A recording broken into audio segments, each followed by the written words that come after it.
नमामि बुद्धं गुणसागरन्तं नमामि धम्मं सुगतेन देशितं नमामि संघं मुनिराजसावकं।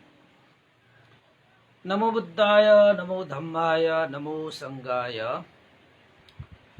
श्रद्धालु उपासक उपासिका तथा सधर्मप्रेमी महानुभावहरू, आज मिति 2078 असार 24 गते बिहिबार बिहानको 9 बजिसकेको छ। सदा चाहिँ 9 बजे हामी धर्मदेशना गर्ने क्रममा आज अलिकति ढिला भएको छ।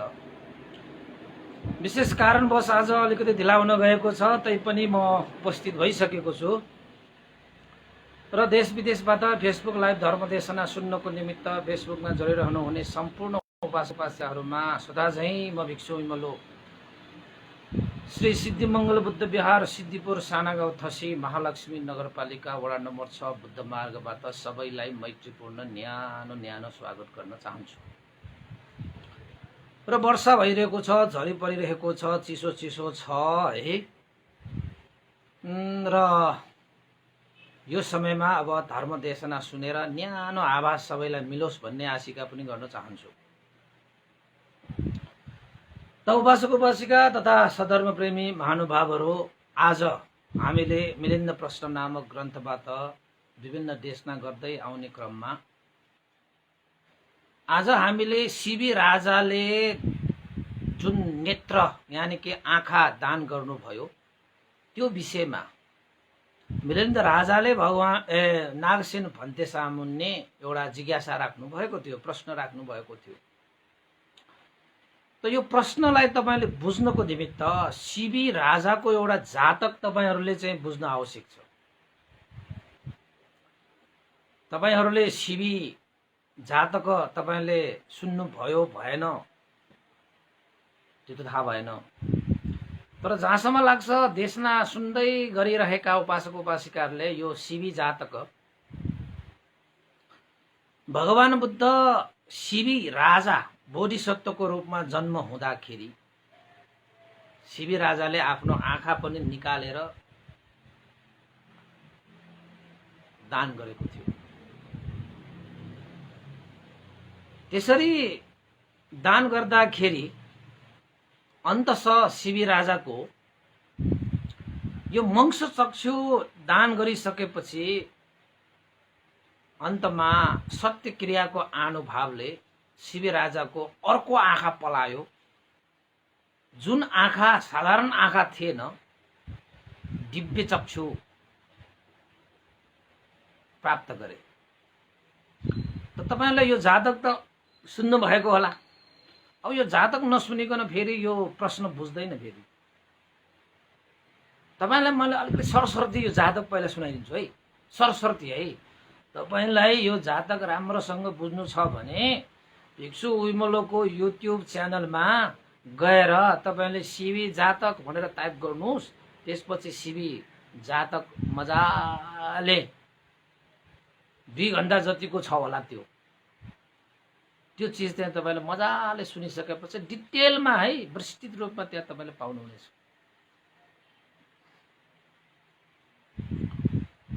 अनि चाहिँ यो मिलिन्द राजाले गरेको प्रश्नको उत्तर दिन पनि तपाईलाई पनि सजिलो हुन्छ र यो प्रश्न पनि तपाईले मजाले बुझ्नुहुन्छ, नत्र भने अलिकति गाह्रो चाहिँ हुन्छ भन्ने लाग्छ है। अब म तपाईलाई अलिकति है संक्षिप्त रूपमा यो शिवी जातकको अलिकति देशना चाहिँ गर्छु, ताकि तपाईले मिलिन्द राजाले गरेको प्रश्न चाहिँ बुझोस्। घटना के भएको छ त भन्दाखेरि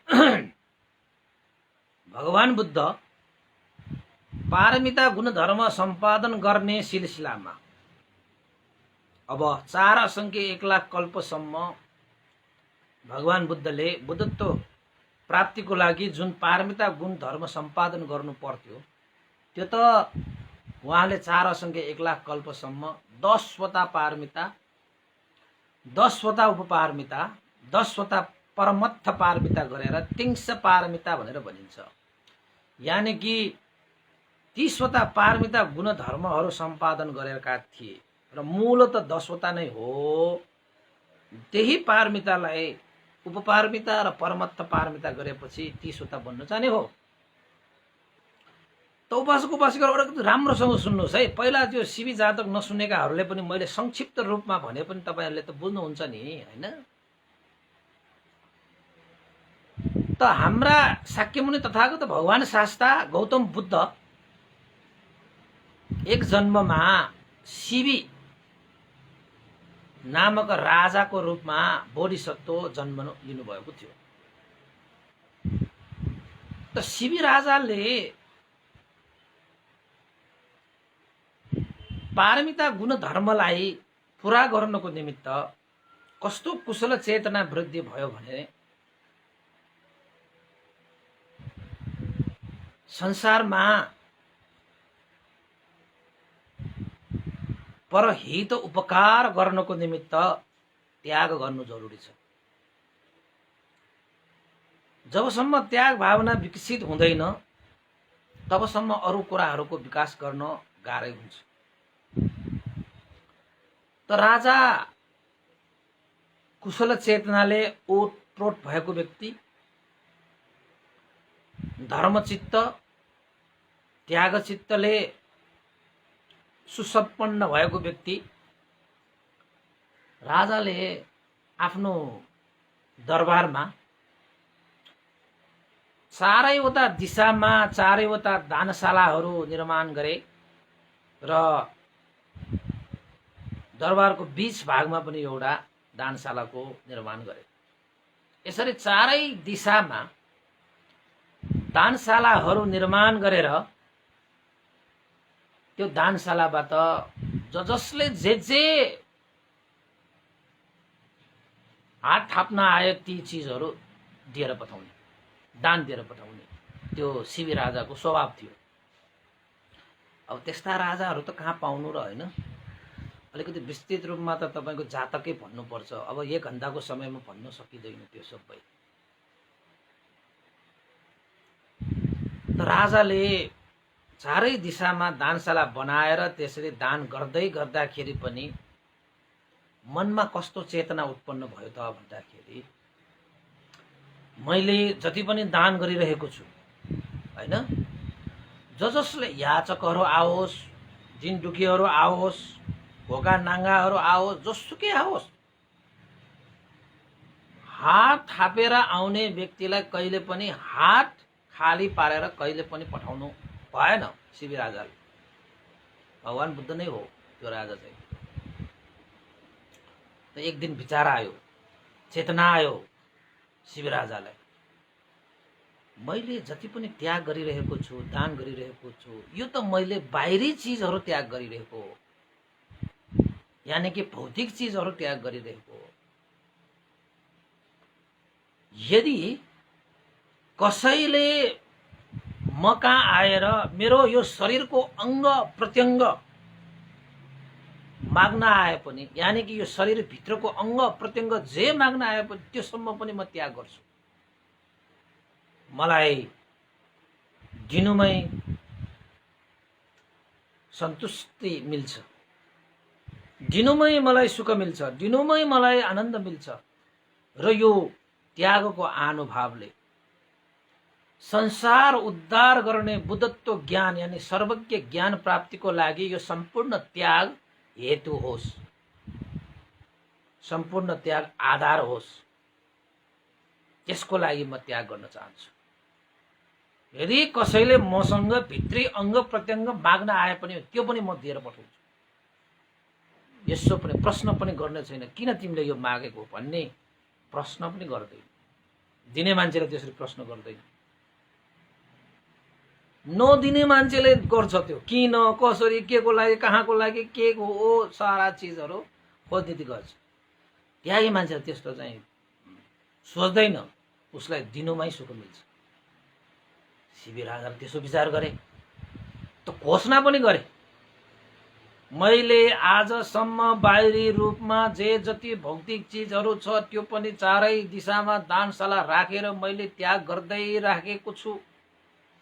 यतिले मात्रै म सन्तुष्ट भइन। अब कसैले म कहाँ आएर हात फैलाउन आउँछ भने महाराज मलाई तपाईको शरीरको अङ्गहरू चाहियो भनेर कसैले माग्न आयो भने त्यो पनि म खुसी हाँसी हाँसी मेरा शरीरका जुनसुकै अङ्ग भए पनि म त्याग गर्न तयार छु। त्यसरी त्याग गर्न पाउँदाखेरि मलाई गर्व नै लाग्छ, म भाग्यमानी नै ठान्छु। त्यसैले बाहिरी भौतिक चिजहरू मात्र होइन, कसैले माग्न आयो भने म अङ्ग प्रत्यङ्ग पनि दान गर्नेछु भनेर घोषणा गरिदियो त शिवराजाले। ओहो, अब भौतिक रूपमा तपाईको चाहिँ खानपान अन्न बाली जे छ राजाले त्यसरी चाहिँ दानशाला राखेर दान गरेको मात्रै मान्छेहरूले त्यो बुझ्दाखेरि सुन्दाखेरि ओहो हो हो हो हो शिवराजाले यत्रो दान गरे, यसरी त कसैले दान गर्न सक्दैन भन्थ्यो त्यति बेलाका मान्छेहरू। त फेरि चाहिँ कस्तो घोषणा गरिदियो, शरीरका अङ्ग प्रत्यङ्ग पनि त्याग गर्ने। त्यसैले उपासक उपासिकाहरू चाहिँ दान भनेको चिज दान पारमिता, दान उपपारमिता, दान परमत्त पारमिता भनेर 3 प्रकारका पारमिताहरू हुन्छन्। र बुद्धत्व ज्ञान लाभ गर्नको निमित्त दानलाई मात्रै 3टा तहमा बाँडेर हामीले त्याग गर्न सक्नुपर्छ। 3टा तहमा त्याग गर्न सक्नुपर्छ हैन। दान पारमिता भनेको चाहिँ आफू भन्दा बाहिरी भौतिक चिजहरू, भौतिक सम्पत्तिहरू, हीरा मोती जवाहरलाल पन्ना घर खेत आदि इत्यादि जे जति छन् नि तपाईको स्वामित्वमा भएका जति पनि भौतिक विषयवस्तुहरू छन् ती सबैलाई भौतिक सम्पत्ति भनिन्छ। ती सम्पत्तिहरूलाई परहित उपकार गर्नको निमित्त त्याग गर्नेलाई दान पारमिता भनेर भनिन्छ। दान उपपारमिता भनेको यो शरीरमा भएका अङ्ग प्रत्यङ्गहरू हुन्छन्, तपाईको हात खुट्टा आँखा मुटु कलेजो के छ हैन, रगतदेखि लिएर शरीरभित्र भएका अङ्ग प्रत्यङ्गहरूलाई तपाईले परहित उपकारको निमित्त त्याग गर्नुलाई दान उपपारमिता भनेर भनिन्छ। त अहिले तपाईहरूको के पर्छ? कसैले आँखा दान गर्छ, नेत्र दान गर्छ, कसैले छाला दान गर्छ, कसैले मृगौला दान गर्छ, कसैले रगत दान गर्छ हैन, कसैले चाहिँ यो शरीरै दान गरेर जान्छ। यो शरीरका अङ्ग प्रत्यङ्गहरू चाहिँ त्याग गर्ने जसलाई उपपारमितामा पर्छ है उपासक उपासिका, यसलाई पनि बुझिराख्नुपर्छ। अहिले त यो रक्तदानहरू त धेरै हुन्छ नि, तपाईले दिनुभयो रक्तदान, कमसे कम एकपल्ट भए पनि यो उपपारमिता पनि त पूरा गरिराख्नु पर्यो नि। सक्नुहुन्छ आँखै दान गर्नु, सक्नुहुन्छ तपाईको शरीर दान गर्नु, सक्नुहुन्छ यो छाला दान गर्नुस्, के दान गर्न हुन्छ नि। डाक्टरहरूले गर्छन् द तपाईको फर्म भरेर के दान गर्न मिल्छ हैन। मैले रगत त धेरै दान गरिसकेँ, तर त्यो चेक गर्दो रहेछ हैन, त्यो त थाहा भइहाल्छ सबैलाई। तर गर्नु चाहिँ पर्छ है, त्यो पनि हाम्रो भगवान बुद्धको बोधिसत्वहरूको चर्यामा पर्छ। त्यो राम्रो काम हो जसको कारणले कसैको जीवन बाँचिन्छ, कसैलाई उपकार हुन्छ भने यो आगोमा जलेर जाने यो चिजहरूलाई दान गरेर जानु नै उपयुक्त छ हैन। त्यसो भन्दै गर्दा तपाईहरुको आफ्नो कर्म संस्कारहरू होला नि, त्यो बेग्लै कुरा, तर दान गर्नु चाहिँ राम्रो हो भनेर दर्शाउनु खोजेको। यस्तालाई चाहिँ उपपारमिता, दान उपपारमिता भनिन्छ। त त्यसपछि तपाईको चाहिँ प्राणै बलिदान गर्ने, प्राणै त्याग गरी जाने, यसलाई चाहिँ परमत्त पारमिता भनिन्छ। यो साह्रै गाह्रो, साह्रै गाह्रो। त्यसरी त हामी भिक्षुहरू त धर्मको लागि प्राणै त्याग गरे पनि तयार। यो भन्दैन कि त्यो भिक्षुहरूले साँच्चैकै हैन ज्यानै जाने भयो नि त भन्दै धर्मको लागि ज्यान दिन पाउनु त उसको लागि त सौभाग्यको विषय हो। ल धर्मको लागि मेरो ज्यान हाजिर छ। समर्पण भाव भनेको त्यही त हो नि। बुद्धं शरणं गच्छामि, धम्मं शरणं गच्छामि, सङ्घं शरणं गच्छामि। समर्पण, जीवनै समर्पण गरेर त्रिरत्नको शरणमा ज्यानै थाप्नु परे पनि तयार। प्राण क्या, प्राण नै निछावर गर्ने त्यस्तो पारमिता हैन। अब परहित उपकारको लागि, सुख शान्तिको लागि हैन, ज्यानै दिन पनि तयार हुन्छन् बोधिसत्वहरू। यसरी कयौं जन्ममा त्यसरी चाहिँ ज्यानै थापेर आएको पनि छ नि। ज्यानै गयो बोधिसत्वहरूको, प्राणै गयो। तै पनि म त प्राण गयो बा यसरी पनि हुन्छ र भन्नेन नि। ज्यानै अर्पण के। यसलाई चाहिँ के भनिन्छ? परमत्थ पारमिता। हाम्रो समाजमा चाहिँ बलिदान भन्छ नि त। राष्ट्रको लागि बलिदान गरेर गए शहीदहरूले भन्छ। त्यो बलिदान पनि सही मानेमा गरेको भए त्यो परमत्थ पारमितामा गनिन्छ। राम्रोसँग गर्नु पर्यो, शुद्ध चेतनाले गर्नु पर्यो बरु हैन। यसरी पारमितामा 3 प्रकारका पारमिता हुन्छन् भन्ने कुरा त तपाईहरुलाई थाहै भयो। त शिवी राजालाई दान पारमिता मात्रै पूरा गरेर सन्तुष्ट भएन। अब जति पनि दानहरू गरे त्यो दानको आनुभावले सर्वज्ञ ज्ञान प्राप्त गर्न सकौं, जसको कारणले गर्दाखेरि यो लोकको उद्धार गर्न सकौं भनेर चाहिँ आशिका गर्ने, कामना गर्ने व्यक्ति हो नि शिवी राजा। त राजाले के विचार गरे? दान परमत्थ पनि पारमिता पूरा गरिदिन्छु। यही मौका हो। कसैले मलाई अंग प्रत्यंग माग्न आयो भने त म दान उपपारमिता पूरा गर्न मलाई अवसर मिल्दछ भनेर घोषणा गरिदिएछ। त्यो घोषणाले चाहिँ देशभरि हलचल मच्यो। शिवी राजाले कस्तो अधिष्ठान गरे। कसैले शिवी राजा कहाँ गएर अंग प्रत्यंग मागे पनि खुसीका साथ हाँसी हाँसी आफ्ना अंग प्रत्यंगहरू पनि त्याग गर्न सक्ने रहेछ।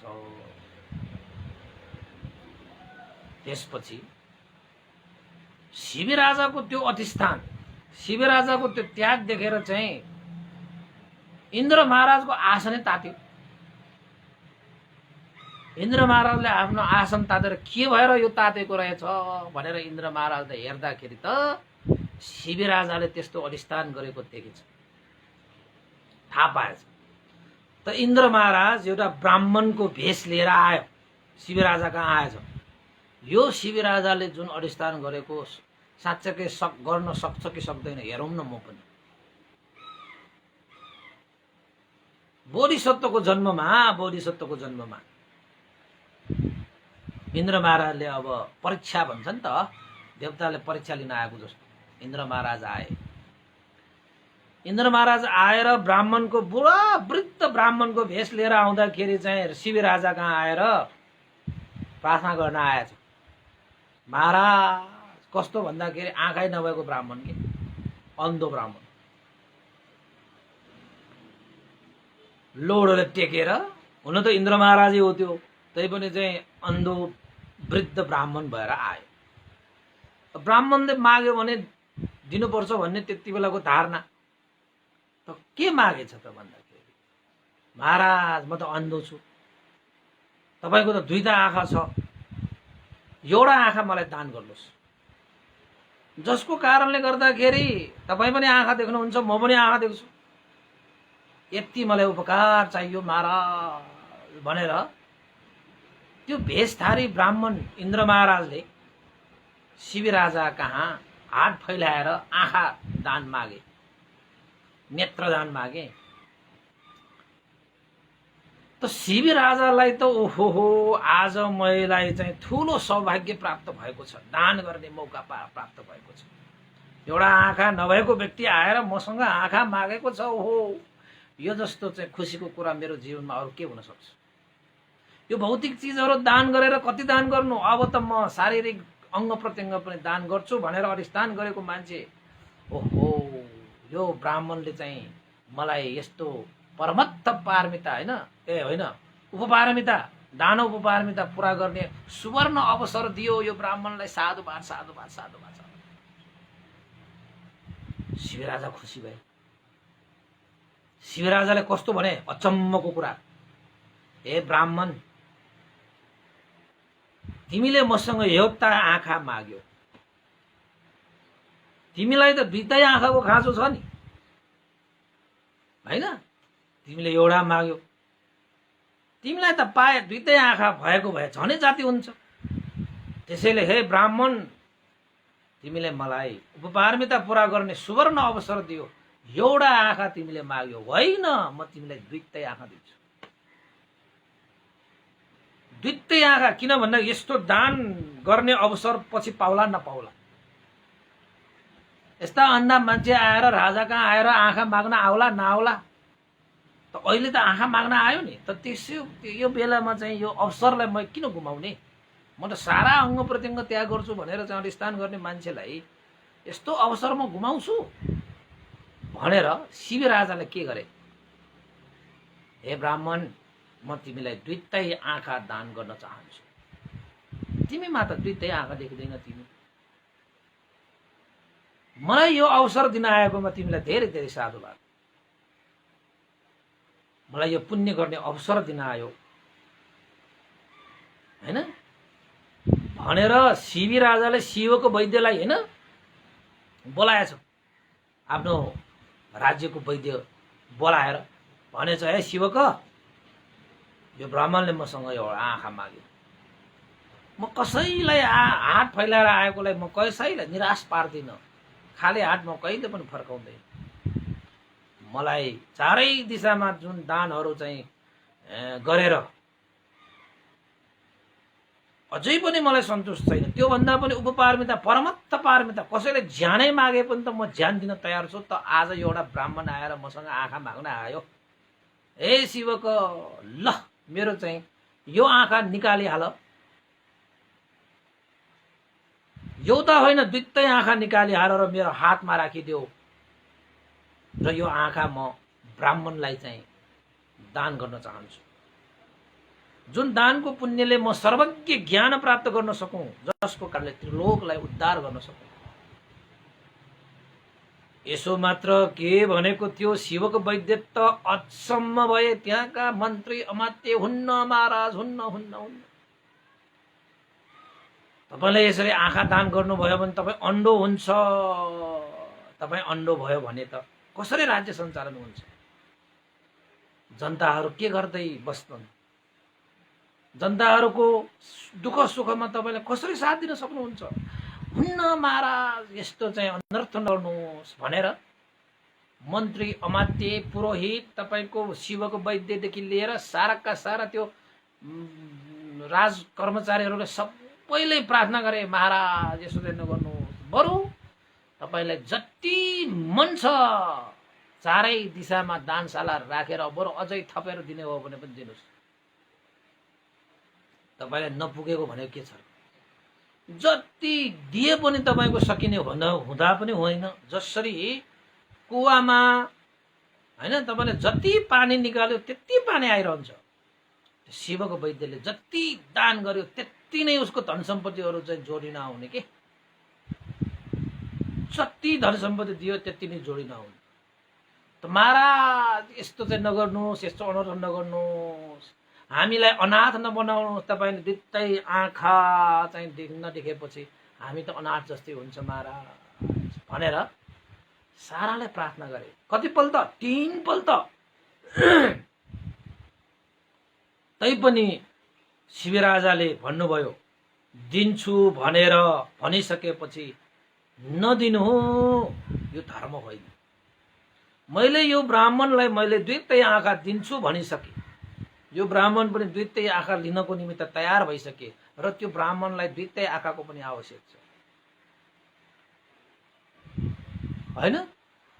त्यसैले ढिला नगर, मेरो कुशल कर्ममा ढिला नगर। हे शिवक, हे वैद्य, आँखा निकाल, चाँडो मेरो हातमा राखिदेऊ रे। ल शिवराजा।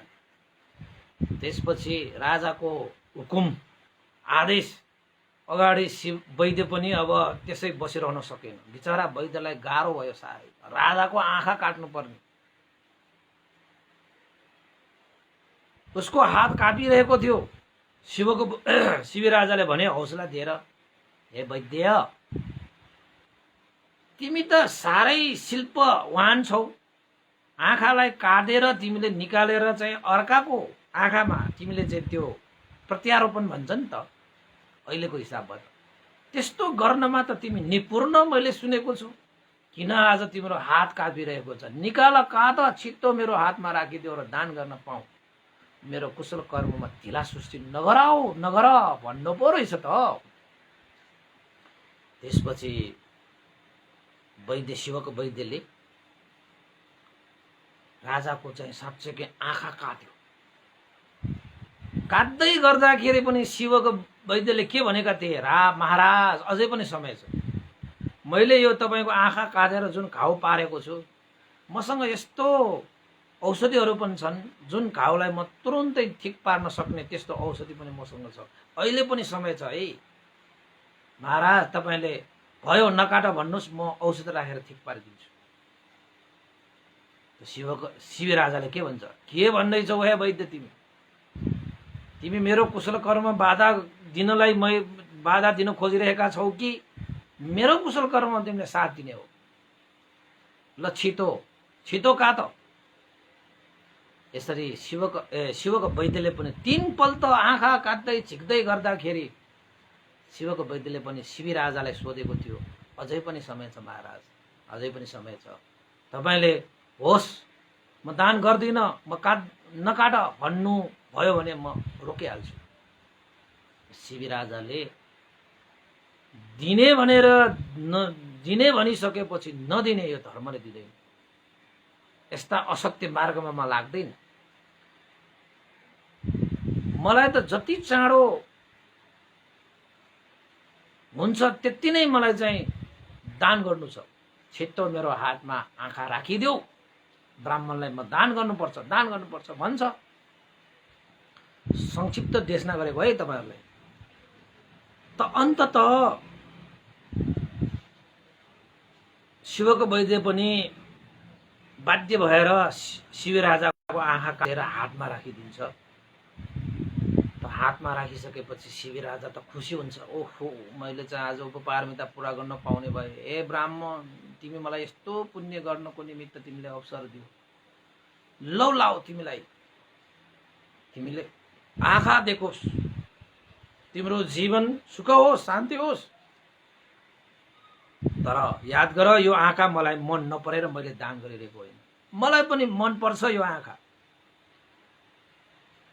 तर यो आँखा भन्दा पनि मलाई सर्वज्ञ चक्षु मलाई मन पर्छ, त्यो भन्दा बढी मलाई सर्वज्ञ चक्षु मन पर्छ।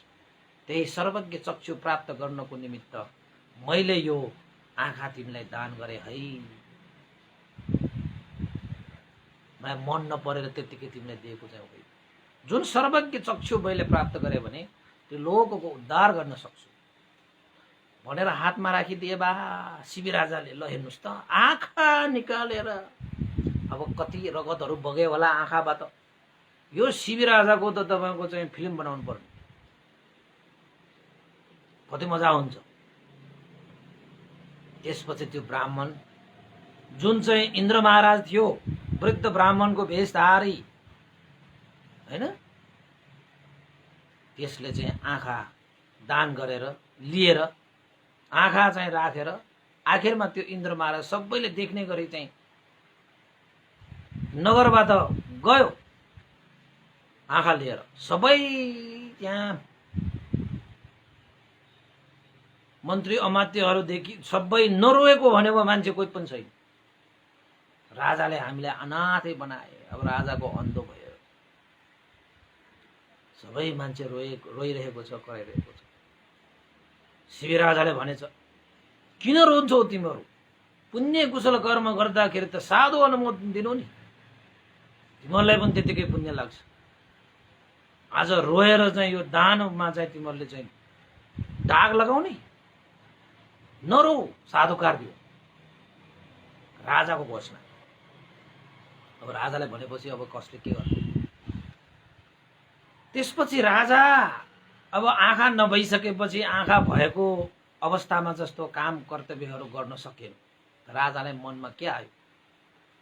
अब म आँखा पनि देखिनँ, अब चाहिँ म राजा भएर बस्नु भएन, बरु राज्य सुम्पिएर होइन म चाहिँ प्रवजित हुनु पर्यो, त्यागी हुनु पर्यो भनेर सारा राजपाट त्यागेर शिवी राजा उद्यानमा गएर, राजपरिवारकै जुन चाहिँ उद्यान छ त्यहाँ गएर प्रवजित भेष धारण गरेर अब म जीवन जति पनि बाँकी छ त्यो जीवन सबै चाहिँ प्रवजित जीवनमै बसेर होइन जानु पर्यो भनेर उद्यानमा गएर प्रवजित भएछ। त्यसरी प्रवजित भइसकेपछि इन्द्र महाराज आयो। फेरि इन्द्र महाराज आएर चाहिँ त्यो शिवी राजालाई के भन्न आएछ त भन्दाखेरि, हे शिवी राजा, तिमीले ठुलै त्याग गरेको रहेछ। तिमी भन्छौ भने म तिमीलाई पुनः आँखा देख्ने बनाउन सक्छु होइन? तिमी हुन्छ मात्र भन। आँखा नभएको कारणले राज्यपाट पनि तिमीले त्याग्नु पर्यो, प्रवजित पनि हुनु पर्यो।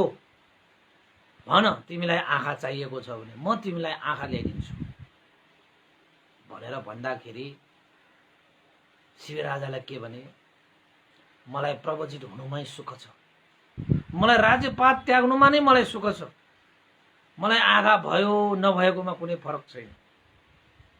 मलाई आँखा दिन्छु भनेर कसैको आँखा मागेर कसैको आँखा लिएर मलाई आँखा राख्नु पनि छैन। त्यस्तो आँखा मलाई चाहिँदैन। मलाई बरु आँखै नभएको ठिक छ, कसैको आँखा छिकेर मलाई आँखा राखेर मैले आँखाबाट हेर्नु पनि छैन। मलाई त यो मंस चक्षु भन्दा पनि मलाई त सर्वज्ञ चक्षु मनपर्छ। त्यसैले मैले चाहिँ आफ्नो मंस चक्षु दान गरेँ। मलाई कुनै दुःख छैन, मलाई कुनै शोक छैन भनेर भने।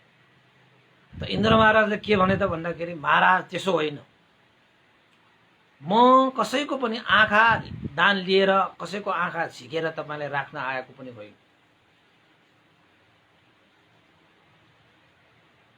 यदि तपाईले चाहनुहुन्छ भने तपाईको आँखा पुनः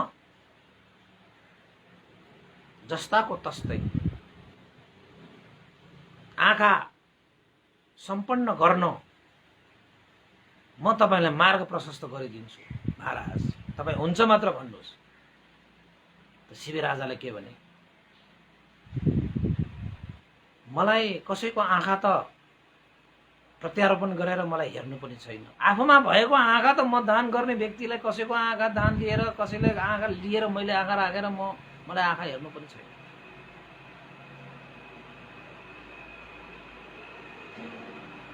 इन्द्र महाराजले के भने, होइन महाराज, कसैको आँखा दान लिनु पनि छैन, कसैको आँखालाई त्यसैकै लिएर पनि तपाईको आँखामा प्रत्यारोपण गर्ने पनि होइन। तपाईले चाहनुहुन्छ भने म यो उपाय गरिदिन्छु।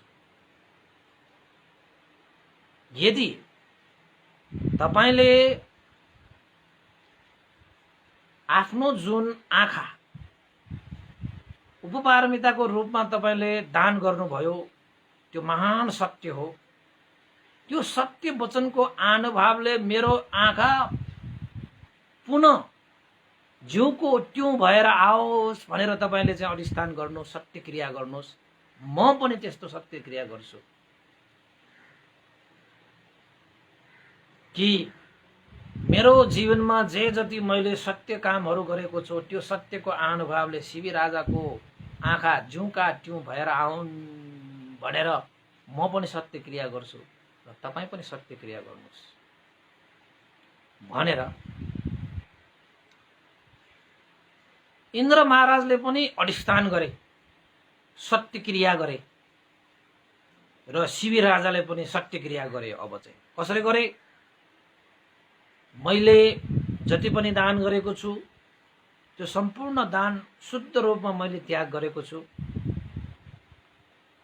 दिन दुखी गरिब भोगाएकाहरूलाई सुख शान्ति परहित उपकारको लागि मैले चारै दिशामा पनि दानशाला बनाएर दान गरेको छु र मैले मेरो मनमा आएको अनुसार जसले मेरो शरीरको अङ्ग प्रत्यङ्गहरू माग्न आउँछ उसलाई पनि म हाँसी हाँसी खुसी खुसी म आफ्नो अङ्ग प्रत्यङ्ग दान गर्छु भनेर मैले अधिष्ठान गरेको यो सत्य हो। र एकजना वृद्ध ब्राह्मण आएर मसँग चाहिँ आँखा माग्न आए त मैले हाँसी हाँसी खुसी खुसी यो मंस चक्षु भन्दा पनि मलाई सर्वज्ञ चक्षु प्यारो लाग्छ, सर्वज्ञ चक्षु मलाई आवश्यक छ भनेर मैले चाहिँ दान दिनुमा नै म खुसी भएर मैले अन्तस आफ्नो दुईटै आँखा वृद्ध ब्राह्मणलाई मैले दान गरेको हुँ। यो सत्य क्रियाको अनुभवले मेरो आँखा जस्ताको तस्तै भएर आउन् भनेर शिवी राजाले पनि अधिष्ठान गरे, इन्द्र महाराजले पनि अधिष्ठान गरे। त आश्चर्यको घटना के भयो त भन्दाखेरि तपाईहरुले चाहिँ यो कुरा कथाहरू सुन्दाखेरि कस्तो कस्तो लाग्नु पनि सक्ला। जब इन्द्र महाराज त तपाईको चाहिँ त्यहाँ शिवी राजाले अधिष्ठान गरे त साँच्चै अद्भुत आश्चर्य चमत्कार भयो। सत्य क्रियाको अनुभवले शिवी राजाको आँखा नै पलायो। दुईटै आँखा नभएको राजाको हो आँखा भित्रबाट आँखा पलायो। तर याद गर्नुहोस् उपासक उपासिकाहरू, त्यो आँखा साधारण मंस चक्षु होइन, त्यो दिव्य चक्षु चाहिँ पलाएर आएको, दिव्य चक्षु पलाएर आएको जस्तो पनि देख्न सक्ने। हामीलाई त यस्तो राख्यो भने देखिँदैन, त्यो दिव्य चक्षुलाई यसरी छोपेर नदेख्ने भन्ने हुँदैन।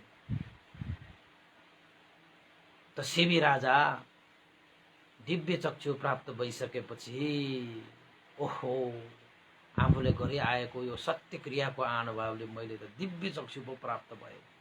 ओहो दानको फल कति महान छ, दानको महिमा कति महान छ, सत्य क्रियाको बल कति रहेछ भन्ने कुरा आज प्रमाणित भयो, आज प्रमाणित भयो। त शिवी राजा त्यसपछि फेरि अब आँखा देखिसकेपछि त सारा प्रजाहरू चाहिँ अनाथ भएको जस्तो भयो। त आँखा देखिसकेपछि शिवी राजाले पुनः राज्य सञ्चालन गरेर सबैलाई दानको अनुभव प्रदर्शन गरेर दान पारमिता पूरा गर्दै गर्दै गर्दै सुगतिगामी भए भन्ने एउटा जातक छ उपासक उपासक। अब यो जातकलाई अलि मात्र भन्छु अलिकति भएपछि फेरि चित्तै नबुझ्ने हैन। अब धेरै विस्तृत पनि होइन, संक्षिप्त पनि होइन, ठिक्क पारेर भन्ने मैले। अब 10 बज्न लागिसक्यो। त यहाँनिर कस्तो भयो त भन्दाखेरि शिवी राजाको आँखा त पलायो। त्यो कुरा यो मिलिन्द राजाले पनि सुनेको रहेछ, थाहा पाएको रहेछ। त मिलिन्द राजाले नागसेनलाई के सोचे त भन्दाखेरि भन्थे, नागसेन शिवी राजाले आफ्नो आँखा दान दिएको यदि सत्य हो भने, यदि आँखै निकालेर दान दिएको हो भने, जब उसको आँखा निकालेर दान गरिसकेपछि त फेरि आँखा पलाउने कुनै हेतु नै नभइसकेपछि कसरी चाहिँ शिवी राजाकोमा आँखा पलायो? अब भगवान बुद्धको धर्ममा त हेतु प्रत्यय भनेर भनिन्छ। जब उसको आँखामा हेतु नै छैन त कसरी पलायो हैन? त भगवान बुद्धले यो जातक पनि देशना गर्नु भएको छ। यदि यो देशना सही हो भने भगवान बुद्धले हेतु प्रत्ययको कारणले गर्दाखेरि कुनै पनि उत्पन्न हुनको निमित्त हेतु चाहिन्छ भनेर भन्नुहुन्छ। शिवी राजाको त आँखै छैन, उसकोमा त आँखा पलाउने हेतु नै छैन, त कसरी पलायो? त्यो सही हो भने भगवान बुद्धको हेतु चाहिन्छ भन्ने त्यो असत्य ठहरिन्छ। यदि भगवान बुद्धले हेतु प्रत्यय होइन, हेतु बिना कुनै पनि उत्पन्न हुँदैन भन्ने उहाँको सिद्धान्त हो भने शिवी राजाको आँखामा हेतु नै नभइसकेको त्यो आँखामा कसरी आँखा पलाउँछ? कि चाहिँ त्यो जातकको असत्य हुनु पर्यो? यो कुरामा चाहिँ मलाई संशय लाग्छ है भन्थे। र विरोधीहरूले पनि यस्ता कुराहरू उठाउन पनि सक्छ हैन। अब आँखै निकालिसकेकोमा कसरी आँखा पलाउँछ? कुनै हेतु त चाहियो नि यहाँ। मिलिन्द राजाको प्रश्न यही थियो। त्यसपछि यो विषयमा अलिकति प्रस्ताउनु पर्यो कि त आँखा पलाएको झुतो थरिनु पर्यो कि होइन भने चाहिँ भगवान बुद्धले हेतु प्रत्ययको जुन सिद्धान्त छ त्यो झुतो थर्नु पर्यो। हेतु प्रत्ययको सत्य हो भने आँखा पलाएको झुटो हो, आँखा पलाएको सत्य हो भने भगवान बुद्धको हेतु प्रत्यय झुटो हो।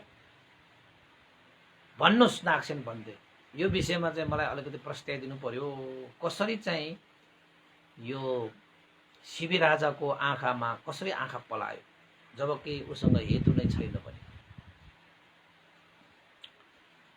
त्यसपछि नागसेन भन्तेले मिलिन्द राजाले भन्नुभयो, महाराज भगवान बुद्धले देशना गर्नुभएको सिद्धान्तमा हेतु प्रत्यय कुनै पनि कुराको हेतु नभइकन कुनै पनि कार्यहरू हुँदैन, यो पनि सही हो।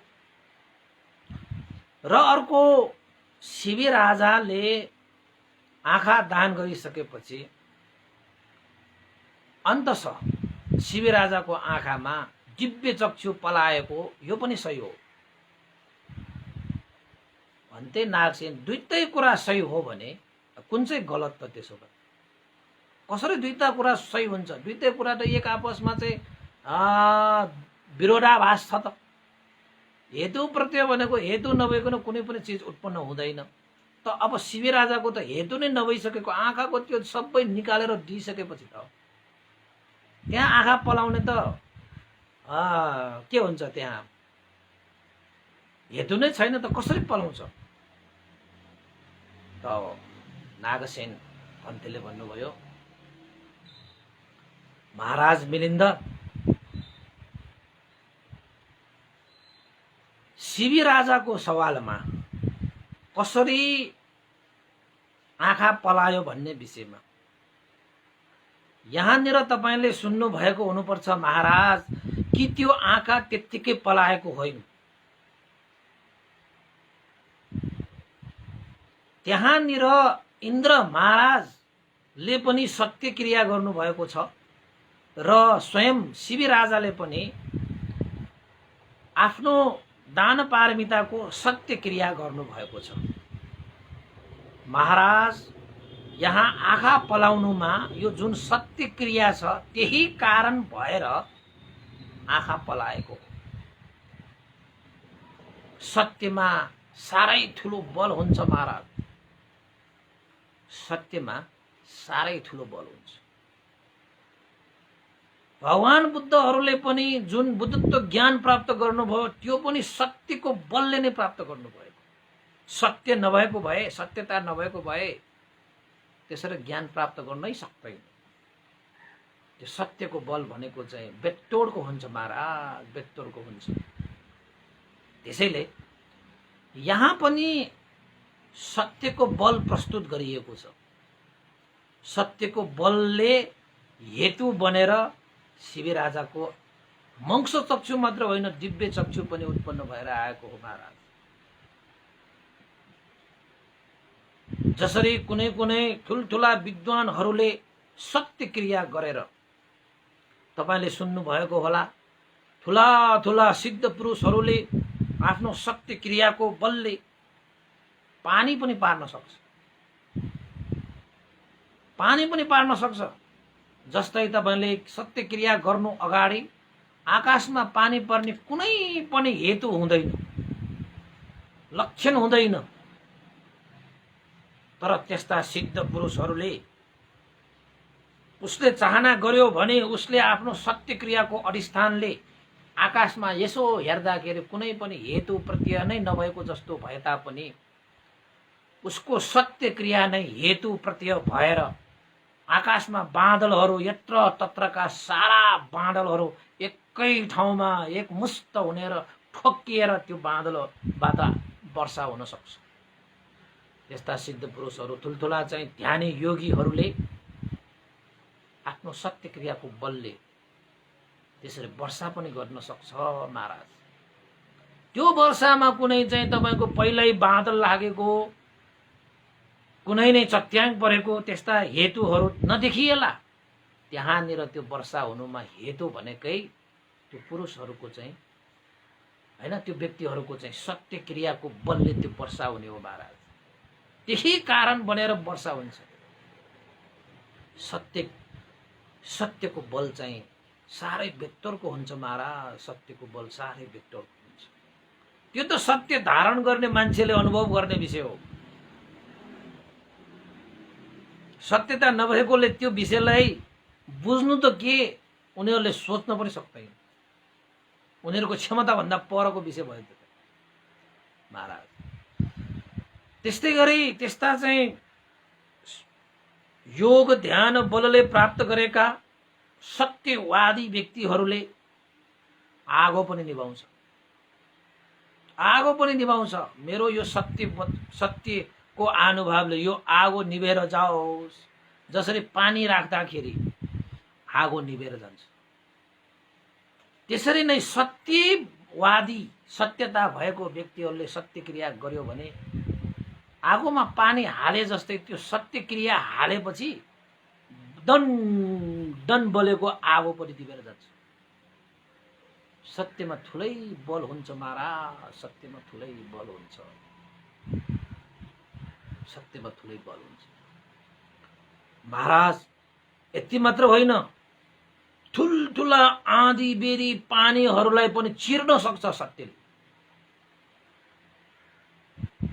तपाईलाई यस्ता धेरै घटनाहरू पनि छन् महाराज, जसले पानीलाई पनि काटिदिए,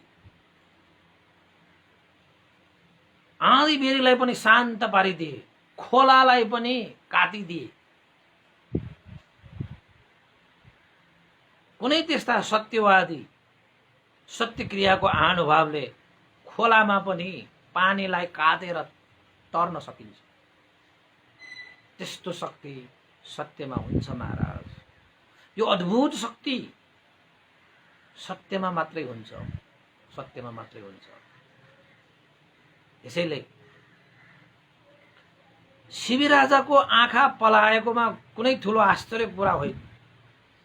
यद्यपि हेर्दाखेरि उसले आँखा निकालेर दान गर्दाखेरि आँखा पलाउने कुनै हेतु नै थिएन हो, त्यो चाहिँ सत्य कुरा हो।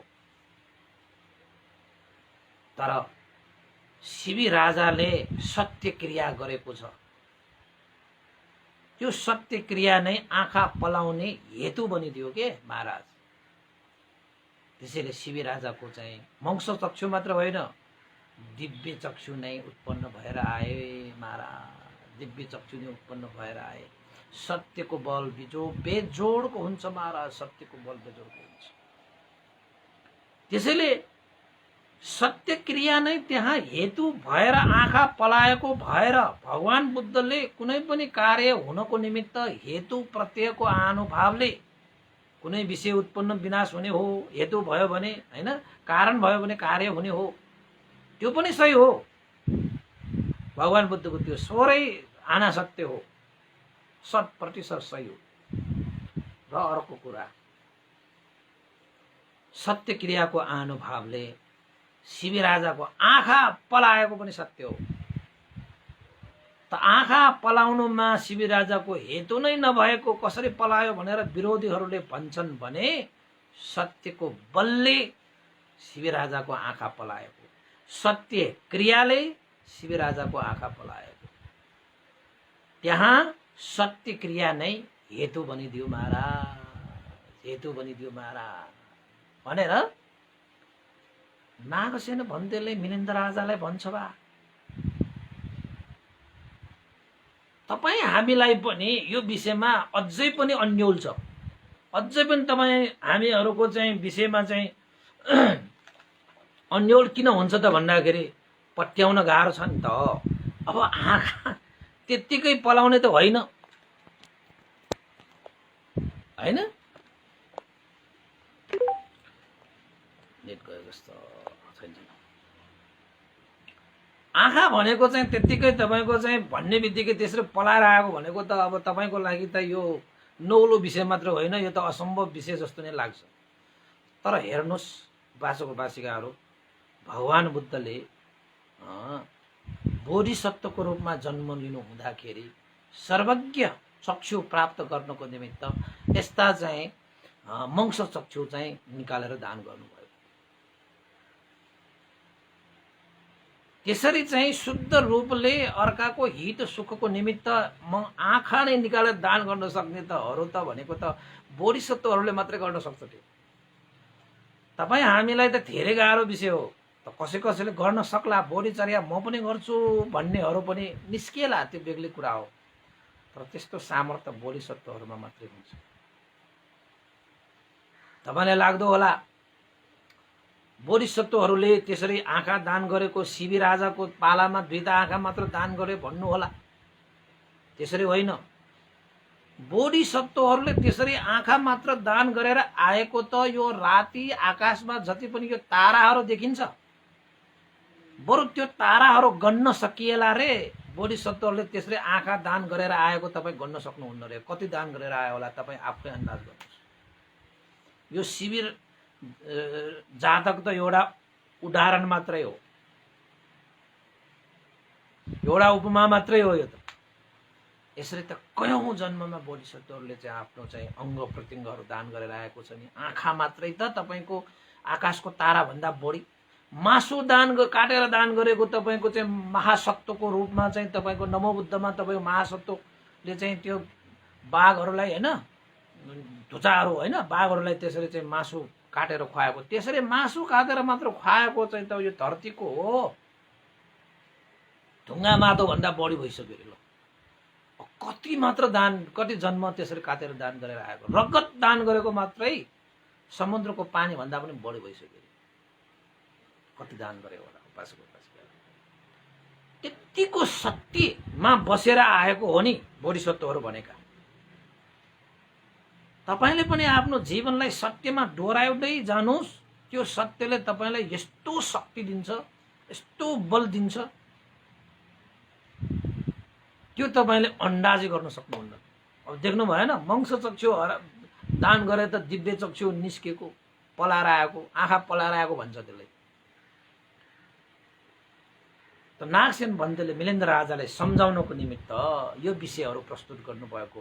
महाराज, न भगवान बुद्धको कुरा असत्य हो, न यो शिवी जातक असत्य हो, दुवै सत्य हो। तर शिवी राजाको सवालमा शिवी राजाको सत्य क्रिया नै हेतु भइदियो, दिव्य चक्षु उत्पन्न हुने हेतु भइदियो। महाराज, सत्यको बल साढे बेतोड हुन्छ। सत्यको अनुभवले नसोचेको कुराहरू पनि हुन्छ।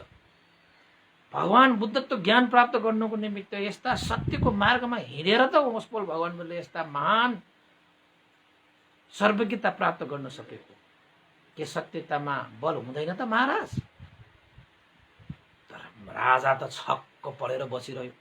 ओहो, मलाई त लागेको थियो कि भगवान बुद्धको यो दुईटा कुरामा एक आपसमा विरोधाभास भएको छ र यो विरोधाभास कुराहरूमा कि त यो सत्य हो कि त यो असत्य हो, कि त त्यो असत्य हो कि त यो सत्य हो भन्ने जस्तो लागेको थियो। त्यसो भए सत्यको बलले, सत्यको अनुभवले, सत्यको अधिष्ठानले, सत्य क्रियाले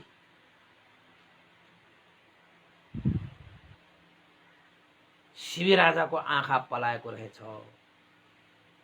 कोहीले सोध्लान् नि, विरोधीहरूले सोध्लान् नि, भगवान बुद्धले हेतु नै नभएपछि के पनि उत्पन्न हुँदैन भन्नुहुन्छ, फेरि शिवी राजाको त आँखा पलायो भनेर आफै देशना गर्नुहुन्छ। आफैमा चाहिँ यो कुरा त विरोधाभास भयो त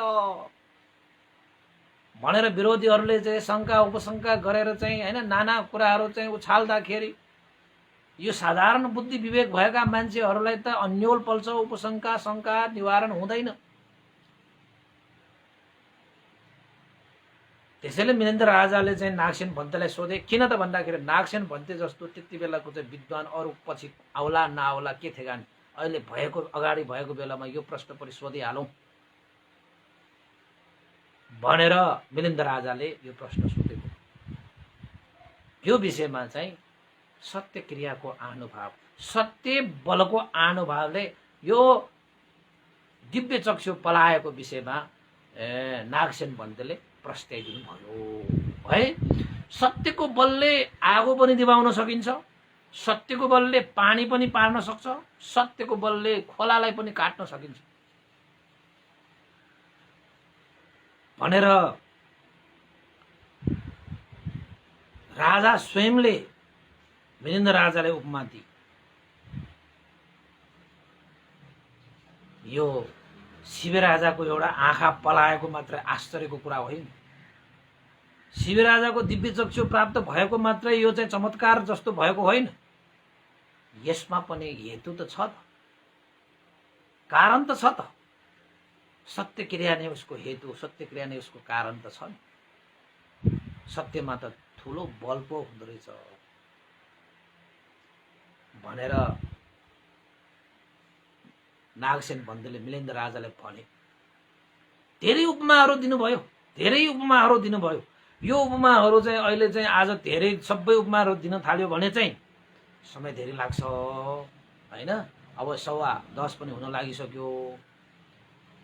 म यसको विषयमा सत्य क्रियाको बारेमा, सत्य क्रियाको बल धेरै शक्तिशाली हुन्छ भनेर चाहिँ यो नागसेन बन्देले उपमा पनि दिएन। महाराज बल बल विषलाई पनि सत्य क्रियाको आनुभावले त्यो विषलाई शान्त पार्न सक्छ महाराज। यस्ता उपमाहरू थुप्रै छन्, त्यस्ता भएका घटनाहरू पनि थुप्रै छन् महाराज। आगोलाई शान्त पारे, पानी पारे, खोलालाई काटे, विष बल बल भएकाहरूलाई पनि शान्त पारेका ती घटनाहरू चाहिँ म तपाईलाई भोलि मात्र भन्छु। त्यस्ता घटनाहरू चाहिँ सत्य पारमिता हैन, सत्य पारमितामा त यस्ता घटनाहरू त कति छ कति छ। पारमिता गुण धर्ममा तपाईले पढ्दै जानुभयो भने यो दानको कुराहरू मात्रै हो। दानको कुरामा पनि यस्ता सत्य कुराहरू चाहिँ त्यहाँ समावेश हुन आउँछ। अहिले पनि यो शिवराजाको कुरामा चाहिँ सत्य पारमिता पनि त्यहाँ छिर्यो, सत्य पारमिताको कुरा पनि आयो हैन। सत्यको बलले हैन विषधारी सर्पहरूले टोकेको शरीरभरि विषहरू यो छरिसकेकोलाई पनि सत्य क्रियाले त्यो विष शान्त पारेर गयो, शान्त भएर गएको त्यस्ता घटनाहरू पनि छ। पानी पारेको, आगो निभाएको, खोलामा तपाईको चाहिँ कस्तो भन्दाखेरि खोला नै खोला बगिरहेको हैन, त्यस्ता नदीहरूमा पनि चिरेर गएको, पानीले कुनै पनि हानि नपुर्याएको त्यस्तोसम्म पनि घटनाहरू थुप्रै छ उपासक उपासिकाहरू। यस्ता सत्य क्रियाको अगाडि कसैको केही पनि लाग्दैन। त्यसैले सत्य जस्तो बलवान यो संसारमा अरू केही पनि हुँदैन। बलहरू मध्येमा सबभन्दा बलियो सत्य बल। त शिवराजालाई इन्द्र महाराजले त्यही बल प्रयोग गर्नको निमित्त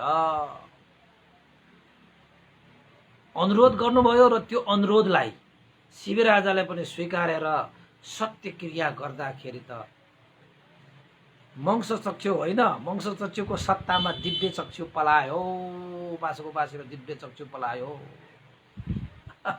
कस्तो आश्चर्य होला।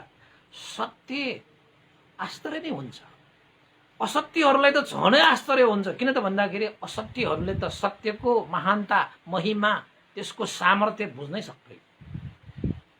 सत्यमा बस्नेहरूले त कमसेकम अनुमान गरेर भए पनि त्यसलाई चाहिँ स्वीकार्न सक्ला। असत्यमा बस्नेहरूले त सक्दै सक्दैन के। त्यसको लागि त तपाईले बिस्तारै बिस्तारै श्रद्धा राख्दै सुन्दै बुझ्दै जानु, अभ्यास गर्दै जानुभयो भने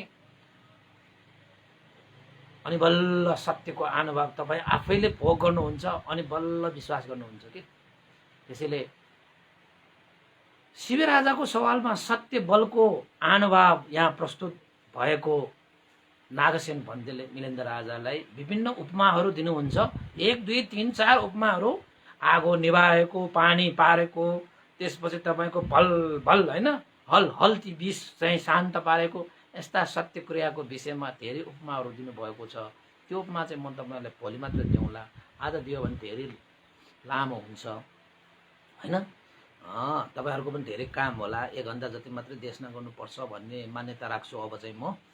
त्यसैले उपासक उपासिका आजको लागि चाहिँ नागसेन भन्तेले मिलेन्द्र राजालाई शिवी राजाको आँखा पलाएकोमा सत्य क्रिया नै हेतु भएर दिव्य चक्षु पलाएको सत्य बलमा थुप्रै बल शक्ति हुन्छ, त्यही शक्तिको आनुभाव, त्यही ऊर्जाको आनुभावले नै त्यो आँखा प्राप्त गरेको हो महाराज भनेर जुन चाहिँ जवाब दिनुभयो। भगवान बुद्धले हेतु प्रत्ययको कारण पनि सत्य नै भन्नुभएको हो, शिवी राजाको आँखा पलाएको पनि सत्य नै भन्नुभएको हो भनेर यो विरोधीहरूले त्यसरी कुनै विरोधाभास भयो भनेर भन्छ भने यसको लागि चाहिँ विभिन्न उपमाहरू पनि नागसेन भन्तेले प्रस्तुत गर्नुभएको छ। त्यो प्रस्तुत उपमाहरू चाहिँ म तपाईँलाई भोलि मात्रै देशना गर्नु पर्ला। आजको लागि चाहिँ यो शिवी राजाको आँखा दान विषयको प्रश्न चाहिँ यही मैले आजको पहिलो भाग भन्नु पर्यो, भोलि दोस्रो भाग म तपाईँलाई अवश्य सुनाउँछु। आजको पहिलो भाग यही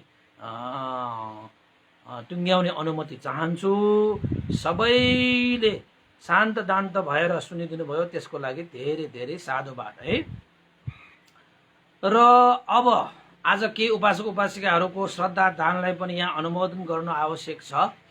यहाँ लेख्नुहुन्छ हाम्रो चाहिँ बज्राचार्य तेजलक्ष्मी उपासिकाले, उहाँ चाहिँ सानेपाबाट हुनुहुन्छ क्या अरे है। उहाँको छोरी सुश्री प्रियङ्का बज्राचार्य मैत्रीपुर महावीर हाल बालाजुको शुभ बालाजुमा निवासी रहेछ, बालाजु रहेछ उहाँको छोरी चाहिँ होइन। उहाँको चाहिँ जन्मदिन परेको रहेछ कृष्ण पक्ष चतुर्दशी असार 24 गते भन्नुभएको छ। त्यसैले भन्तेको परित्राण आशीर्वाद मैत्री कामना है। र उहाँले चाहिँ आफ्नो छोरीको चाहिँ मङ्गल कामना होइन, कुशल कामना, जीवनमा उन्नति प्रगति हुनको कामना गर्दै उहाँले चाहिँ श्रद्धा दान पनि व्यक्त गर्नुभएको छ, धर्म पूजा पनि गर्नुभएको छ।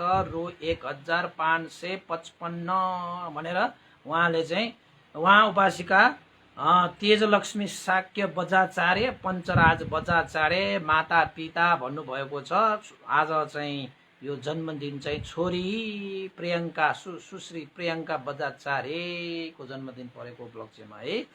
त्यसैले जन्मदिन पर्नुहुने सुश्री प्रियङ्का बज्राचार्यज्यूलाई धेरै धेरै शुभकामना व्यक्त गर्न चाहे। त्रिरत्नको अनुभावले जीवन सुख शान्ति समृद्धि सुस्वास्थ्य दीर्घायु मङ्गल मैत्री कामना पनि व्यक्त गर्न चाहे है। त्यस्तै गरी अर्का एकजना हाम्रा उपासिका हुनुहुन्छ मीरा मानन्धर। मीरा मानन्धर चाहिँ हाम्रा नयाँ उपासिका भनेर चाहिँ उहाँले भन्नुहुन्छ है। मीरा मानन्धर सानेपाबाट उहाँले पनि के पुण्य धर्म सञ्चय गर्न चाहनु भएको छ। आज चाहिँ 24 गते उहाँको बुबा है को चाहिँ पुण्यतिथि परेको रहेछ। उहाँको पुण्यतिथिमा चाहिँ सुगति निर्वाण कामना गरेर परित्राण गर्ने, भोजन गर्ने, त्यसपछि चाहिँ आशीर्वाद प्रदान गर्ने र चाहिँ सुगति निर्वाण कामना पनि गरेर पुण्यानुमोदन गर्ने भनेर उहाँको बुबा मत्स्य नारायण मानन्धरको नाममा आज कुशल धर्म सम्पादन गर्नु भएको छ। श्रद्धा दान स्वरूप रु 5000 पनि आर्थिक श्रद्धा दान व्यक्त गर्नु भएको छ। उहाँको फ्यामिलीको रूपमा चाहिँ आमा विष्णुदेवी मानन्धर अनि श्रीमान चाहिँ सुमन एस मानन्धर है। अनि छोरी चाहिँ श्रेया सिल्भिया र छोरा सम्यक र उहाँ मीरा मानन्धर स्वयं हुनुहुन्छ। उहाँहरूको परिवारबाट बित्नु भएका आफ्ना बुबा मत्स्य नारायण मानन्धरको सुगति निर्माण कामना गरेर यसरी पुण्य सञ्चित गर्नुभएको छ। यो पुण्यको अनुभावले उहाँ मत्स्य नारायण मानन्धरज्यूलाई सुगति र निर्वाण प्राप्त होस् भनेर चाहिँ आशिका व्यक्त गर्ने।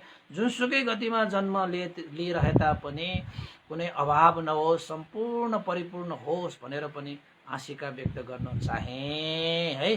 त्यसैले उहाँ नयाँ उपासिका भनेर उहाँ भन्नुहुन्छ मीरा मानन्धरज्यू, तपाईलाई धेरै धेरै साधुवाद। यसरी धर्मदेशना सुन्दै जानुहोस् है र पुण्य धर्महरू सञ्चित गर्दै जानुहोस्। जीवनमा आखिरमा हाम्रो पछि पछि लागेर आउने भनेको पुण्य या पाप मात्रै हुन्, अरू त सबै हामीले छोडेर जाने हो। त्यसैले पाप लिएर गयो भने दुःख पाउँछ, पुण्य लिएर गयो भने सुख पाउँछ। अब सुख लिएर जाने कि दुःख पाप लिएर होइन सुख पाउने कि दुःख पाउने भन्ने त्यो कुरा चाहिँ कसैले गर्ने होइन, हाम्रै आफ्नै कर्मले निर्धारण हुने रहेछ भन्ने कुरालाई जानेर सक्दो रूपमा हामीले कुशल धर्म सम्पादन कर्तव्य जिम्मेवारी पुरा गरेर कुशल धर्म सम्पादन गर्दै अगाडि जान सकोस् भनेर पनि आशिका व्यक्त गर्न चाहे है। अब अन्य उपासकहरूको पनि यहाँ छ कि छैन, मेसेन्जरमा कहिले पठाउनुहुन्छ, कहिले कति दिन अगाडि त्यसो पठाउँदाखेरि कहाँ कहाँ हुन्छ कि। अब अर्को त यो चाहिँ छैन जस्तो छ है। ल आजको लागि यति, कहीँ कतै छुटिएको छ भने अनिखेर साँझ पनि म अवश्य पनि भनौँला। छुटियो भने जहाँसम्म मलाई लागेको छ आज यति नै होला। र अन्तमा अब पुण्यानुमान गरौँ उपासक उपासिका। यो पुण्यको आनुभावले श्रद्धेय गुरुवर ज्ञान पुण्य मास्तिर भन्तेलाई र श्रद्धेय गुरुवर स्यादो पण्डिता विवंशलाई पनि सुविधा निर्माण कामना गरेर यो पुण्य अनुमोदन गरौँ। र सम्पूर्ण गुरुजनहरू र देवताहरू, सत्व प्राणी र अमनुष्यहरू र तपाईँ हामी सबैका ज्ञाति बन्धुहरू सबैलाई पनि यो पुण्यको आनुभावले उहाँहरूको हित सुख होस्, मङ्गल होस्, कल्याण होस्। र देशमा सुन्नुहुने सम्पूर्ण उपासक उपासिकाहरू, प्रत्यक्ष अप्रत्यक्ष सुन्नुहुने सम्पूर्ण उपासक उपासिकाहरूमा पनि यो पुण्यको प्रभावले सबैको जय होस्, मङ्गल होस्, कल्याण होस् भनेर पनि आज चाहिँ हामी पुण्यानुमान गर्नु आवश्यक छ है। त्यस्तै गरी यहाँ के बाँकी छ कि जस्तो पनि लागिरहेको छ कि, त्यही भएर चाहिँ त्यसलाई भनेर नि म पनि अलिकति बाटो छु नि, फेरि पनि हेर्छु नि। अब यहाँ चाहिँ अरू त छैन कि के हो। ल ठिक छ, अब उपासक भाइ पुण्यानुमान गरौँ। भवतु सब मङ्गल। इदं नो ज्ञातिनं होतु सुखितावन्तु ज्ञातयो। इदं नो ज्ञातिनं होतु सुखितावन्तु ज्ञातयो। इदं नो ज्ञातिनं होतु सुखितावन्तु ज्ञातयो। एतावता सम्मेहि सम्भतं पुण्यसम्पदं सब्बे देवानुमोदन्तु सम्भ सम्पत्तिसिद्धिया। एतावता सम्मेहि सम्भतं पुण्यसम्पदं सब्बे सत्तानुमोदन्तु सम्भ सम्पत्तिसिद्धिया। एतावता सम्मेहि सम्भतं पुण्यसम्पदं सब्बे भूतानुमोदन्तु सम्भ सम्पत्तिसिद्धिया। साधु साधु साधु भवतु सब मङ्गलं। सबैको जीवन मङ्गलमय होस्, कल्याणमय होस्।